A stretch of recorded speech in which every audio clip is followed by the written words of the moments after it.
Rob, we've had some time now to reflect on the Netherlands loss now that the dust has settled. What are your sort of overriding emotions looking back? Overall, Sinead, I was really pleased with the performance. I was. I thought we had a blend of experience and younger players, and we caused them a problem to the point where they had to change their shape to combat what we were doing to them, which I thought is, respect to the players.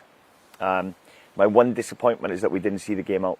I was so disappointed at the end for those players, because it was the elation of getting the equaliser so late on, showing that resolve to get back into it, and then within 30 seconds throwing it away because of our naivety, really. That's purely because of what it is. But I said to the players, now that you've got promoted from B to A, now that we're in a World Cup, we're going to face opposition as good as Holland and Belgium, all the time. And if you give teams and players half a chance, they punish you. It's in the back of the net. We had an opportunity to put that to bed, and we didn't. We could have made a foul at the end on the halfway line, and made a difference, and we didn't see the game out. Gareth said after the game, he mentioned the dark arts of football, and that it's something that these young players perhaps, need to work on. They need to be a bit more ruthless. They need to be a bit meaner at times, Rob. Would you agree? Yeah, absolutely. You've got to learn that. It's called game management. So, I was brought up 5 minutes into the first, from kick-off, the first 5 minutes, you turn them around, you earn the right to play. I've tried to instill that into the players, so you'll notice from kick-offs, we don't invite pressure and play. We earn the right, we get it in their half, and we stress them straight away from the first minute. Either side of half-time, it's the same game management. You don't take any chances, you play in their half, and it's no different now, So we had an opportunity to bring the lad down on the halfway line, get bodies behind the ball, defend the free kick for the last minute, 90 seconds, whatever it was, and we'd have got a point against a very good Netherlands team with some good passages of play in the game as well. When you look at the Netherlands game, and as well the Poland game, I guess it was a stark reminder of the quality of these teams and just how clinical they can be as well. Netherlands, they had 2 shots on target, and it was the 2 goals. Again, it just feels like it's valuable lessons that your young players are learning. Absolutely. 2 chances on goal, and that's what I said about the quality against these teams. 2 opportunities, and then in the back of the net, they're ruthless. They don't give you a second chance. But lessons to learn. The other thing that gnarls us a little bit, not gnarls us, we're going to a World Cup.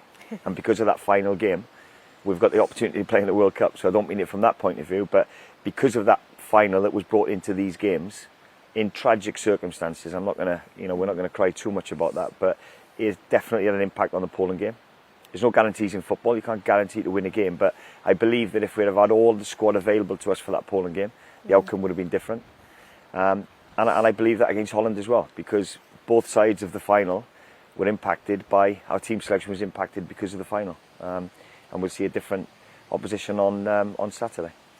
Belgium up next. Rob, how's the squad looking? Because, like you've just mentioned, it's been a pretty hectic schedule, and I guess it's almost mission impossible to keep everyone fit. Yeah, and we're not going to, and because of the lads that we've got in camp and aren't playing football week in, week out, Aaron and Joe Allen, 2 of my experienced players that are going to be with me in the World Cup.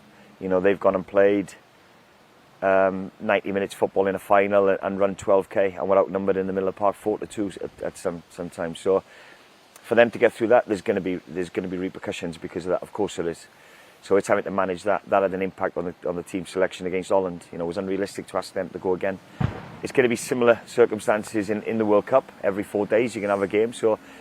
But it gives us an opportunity to get them game time now from the start of the season to then, where they can make themselves a little bit more robust then and expose them to those conditions ready for that World Cup.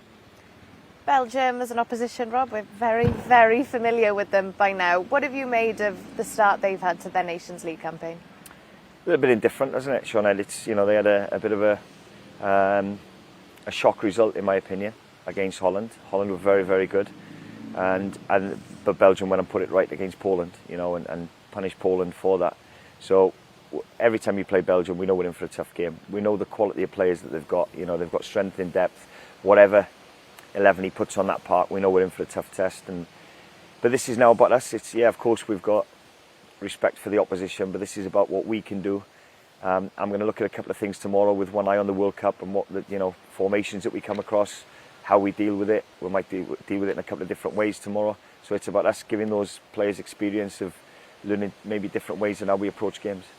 Because it almost feels like, even though the World Cup's in November, time is pretty precious in terms of game time, and for those players to stake a claim and get a place in that World Cup squad. Yeah, we've got 4 games now together as a group, and then the 5th game will be against USA on 21st of November.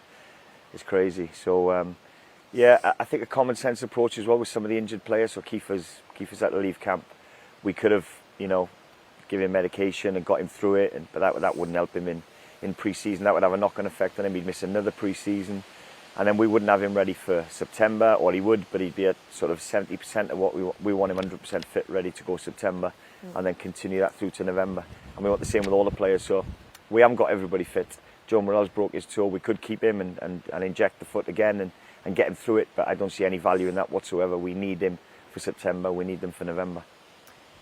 2 games left, Rob, in terms of this international window. I asked Gareth, what would you count as this being a successful period? Of course, you've qualified for the World Cup, but in terms of the Nations League, what would make you happy when that final whistle comes on Tuesday night in that final game? Job's done, Sioned. This camp was always about winning that final. All focus was on that. Now, put that to one side, job done. I've always said from the start, these Nations League games gives us an opportunity to expose some of our younger players to opposition that they might face in Qatar. It's not about now as well. It's about being successful now, done it, we're off to a World Cup, brilliant.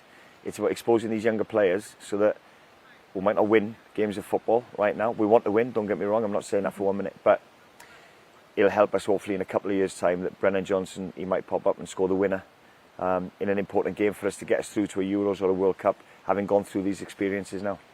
Rob, diolch yn fawr. Diolch yn fawr.